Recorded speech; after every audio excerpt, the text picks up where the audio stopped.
আসসালামু আলাইকুম বন্ধুরা, কেমন আছো তোমরা? আশা করি আল্লাহর রহমতে ভালো আছো। যে যেখানে আছো, আমি ভালো আছি আলহামদুলিল্লাহ। নতুন আরেকটি ভিডিওতে তোমাদের সবাইকে স্বাগতম। এটা হচ্ছে আমাদের মসজিদের উজুখানা। এখানে পানি অপচয় সম্পর্কে অনেক সতর্ক বার্তা লেখা আছে।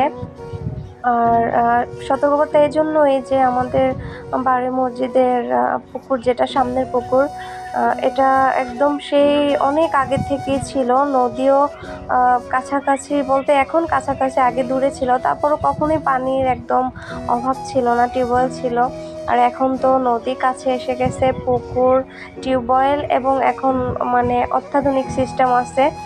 তো এই জন্য পানি যাতে শুধু শুধু কেউ অপচয় না করে, আর সবারই উচিত পানি অপচয় না করা। আর এখানে হচ্ছে তোমাদের আরেকটি ভিডিওতে আমি বলছি যে নদী একদম কাছে এসে গেছে। তো আল্লাহ হাফিজ বন্ধুরা।